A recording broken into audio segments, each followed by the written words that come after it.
Hey everybody, and welcome to this section of the class. You may remember in previous lectures I talked a little bit about how I used to assign a book aside from the textbook in this class. That book is called Thinking Fast and Slow by Daniel Kahneman. I'm going to be talking about it in this section, but really the reason why I made this section instead of just diving into another chapter is because I felt like this is important information to know as someone who has taken a cognitive psychology class. Some of these ideas are presented barely throughout our textbook, but I feel like these are very common, very popular ideas in cognitive psychology, so I wanted you to be able to walk out of this semester knowing some of this information so that way you could engage in conversations about this stuff if anybody were to ever ask you.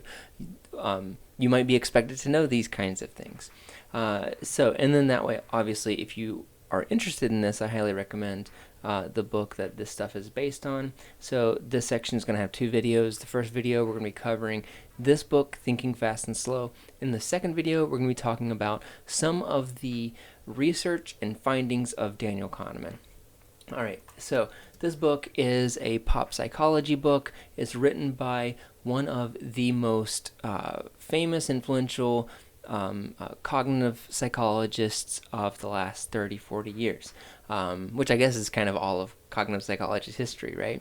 But basically, what does it mean to be quote-unquote pop? Basically, it just means popular science. So this is not a textbook. It is not something that that you would need to study the same way that you would, like a technical manual or a textbook. Instead, it's written like a nonfiction book. It's just something that is very casual and easy to read, in my opinion. And so for that reason, this is something that you could recommend, that you could read, or that your mom and dad could read, or that your brother and sister could read, even if they aren't psych majors. So a lot of this stuff that's in this book does provide things that is not in our textbook. That's why I initially had it as an assigned reading outside of our textbook. It's much cheaper. It's only like $15 or whatever online. And a lot of it is going to be pulling from some of the same areas of thought as chapters 12 and chapters 14, which, as you know, are about decision making and about thinking and consciousness. And so some of these ideas are going to bump up against what we've already talked about this semester. There is an audiobook version, but you can skip it, in my opinion, because a lot of these things, one of the great things about this book is that it gives lots of cool examples and lots of cool mental exercises that allow you to play along and kind of test yourself and things like that. And with an audiobook, you can't really do that unless you have your finger on the pause button. But usually, at least for me, when I'm listening to an audiobook, it's like I don't plan on pausing it because I'm running or I'm doing chores around the house or whatever. All right, so this is the book. This is the guy. So that's what it looks like. This is Daniel Kahneman. He is most famously known for his partnership with Amos Tversky. Amos Tversky died at a relatively young age. So the two of these guys, they worked together for quite a long time. And you can tell they partied hard. But the reason why I bring them up is because very recently they both won the Nobel Prize for economics. And we'll talk a little bit about that later in this section. But basically, they won the biggest prize in economics in the world for the work that we're going to be talking about.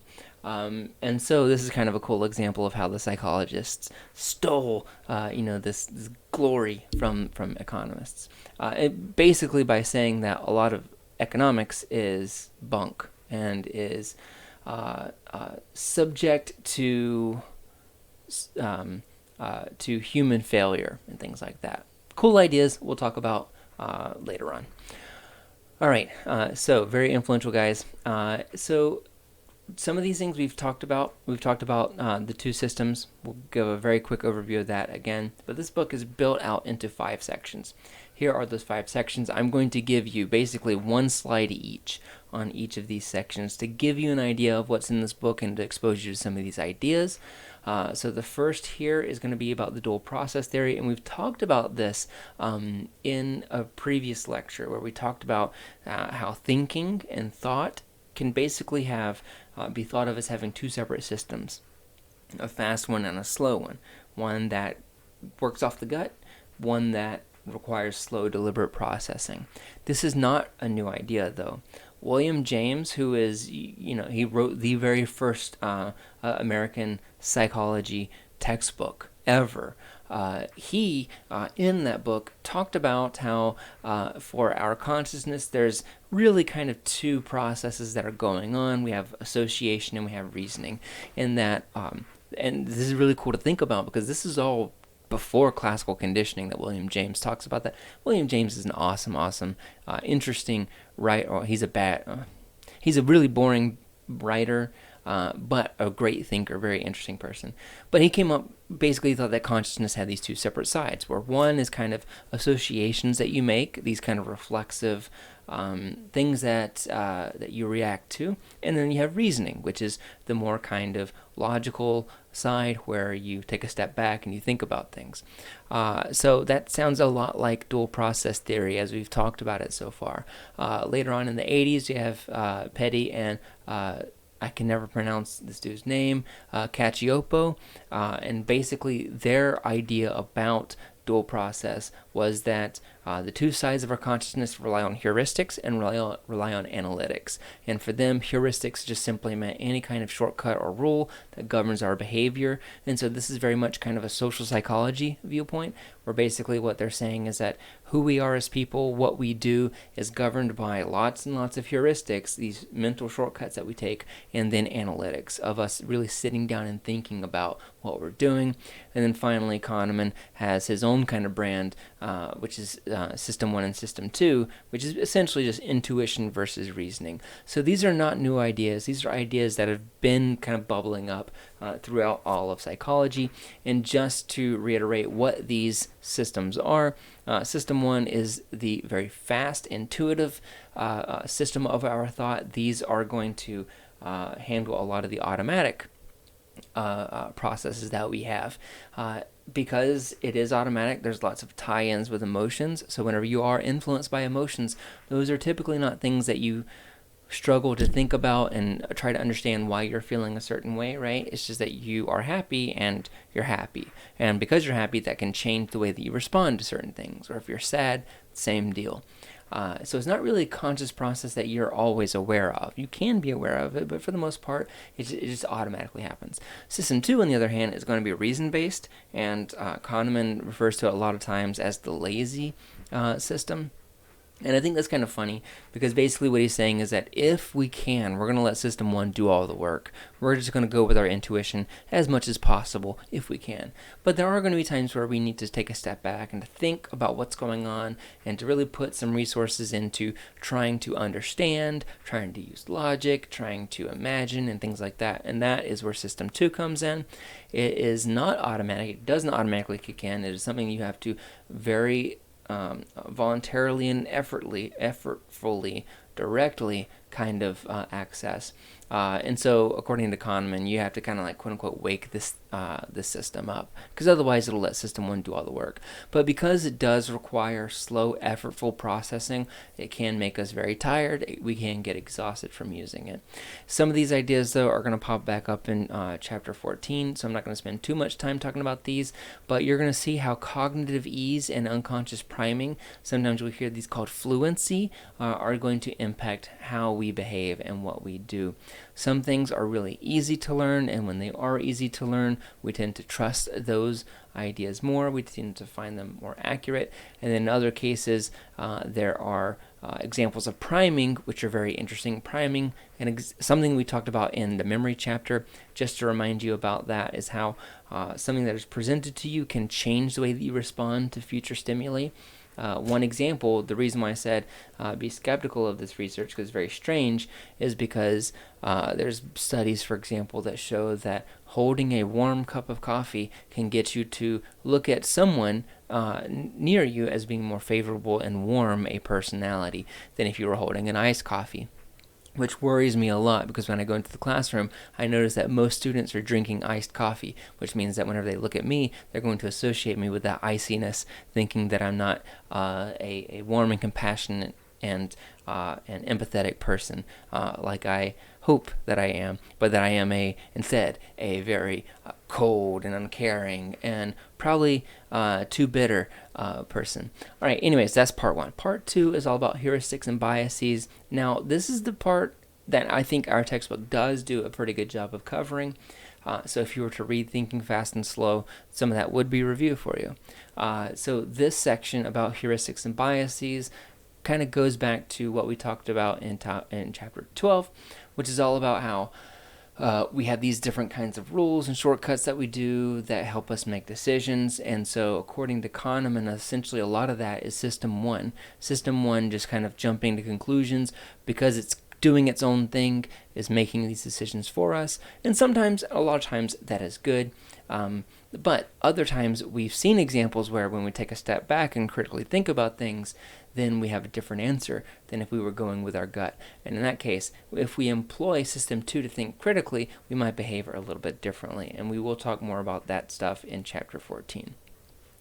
Part 3 here is about overconfidence, and specifically it is about how we are not very good at rating our own confidence or effectiveness when we are making decisions.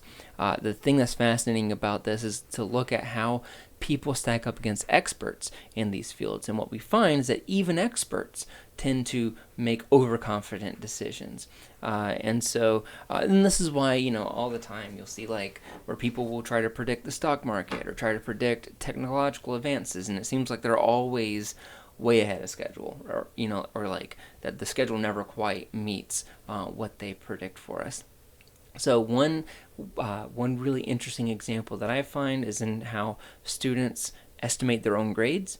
So and I had a professor who used to do this. She taught a decision-making class, and whenever you handed in every test, at the very bottom, she would say, tell me what you think your grade is for this.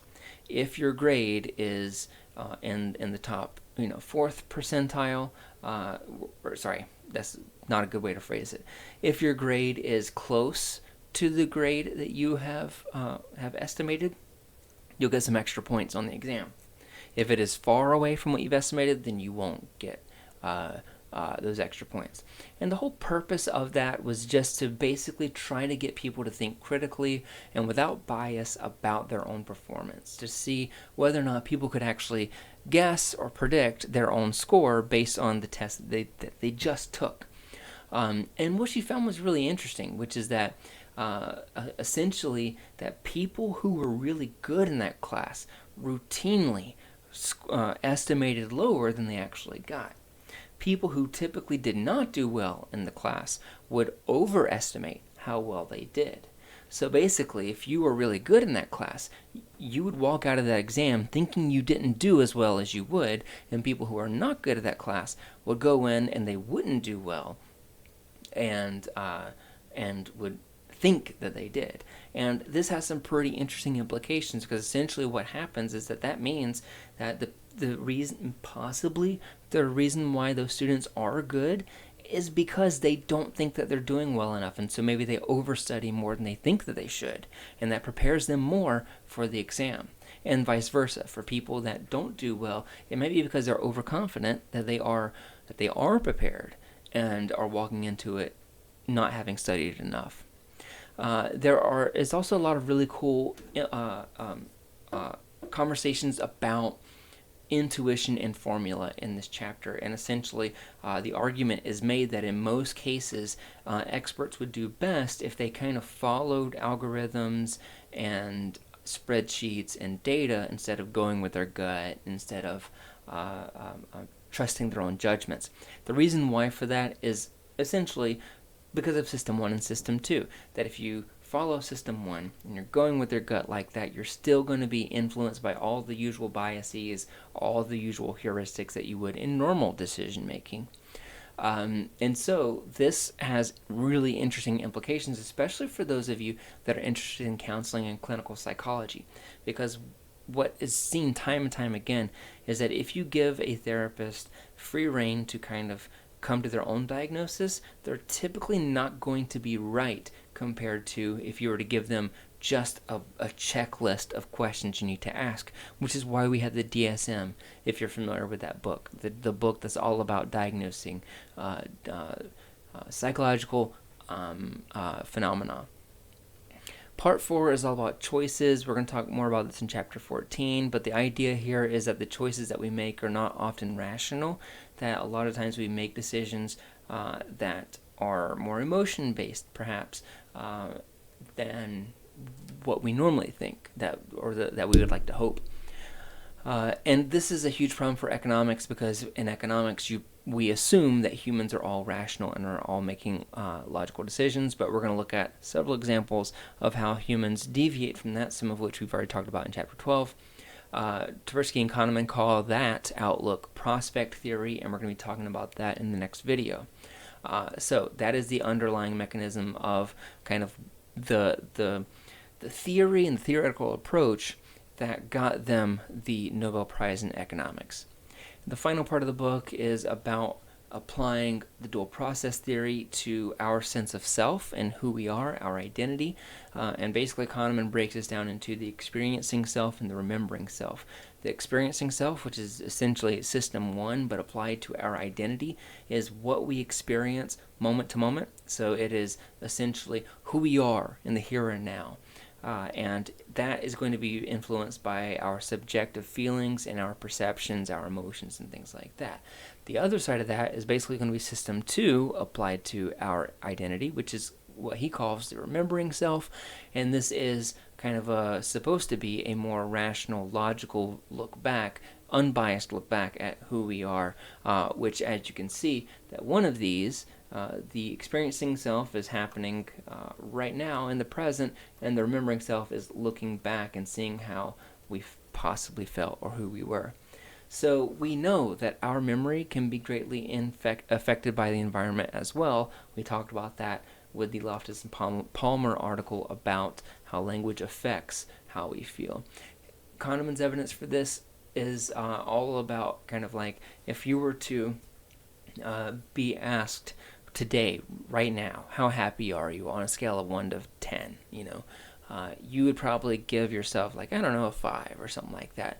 But then, like, let's say that 10 years from now, if you were to ask, how happy were you during your years of college or whatever, that you would typically rate it a little bit higher than if you were experiencing in that moment. And for him, that is evidence that we have these two split identities almost, one that is in the present and one that is reflecting back on the one in the past.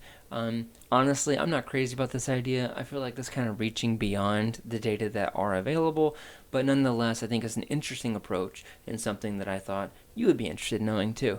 Alright, so we're going to be doing the next video in this section about behavioral economics, which is going to get much more specific about the things we just learned about, and I'll see you there. Bye.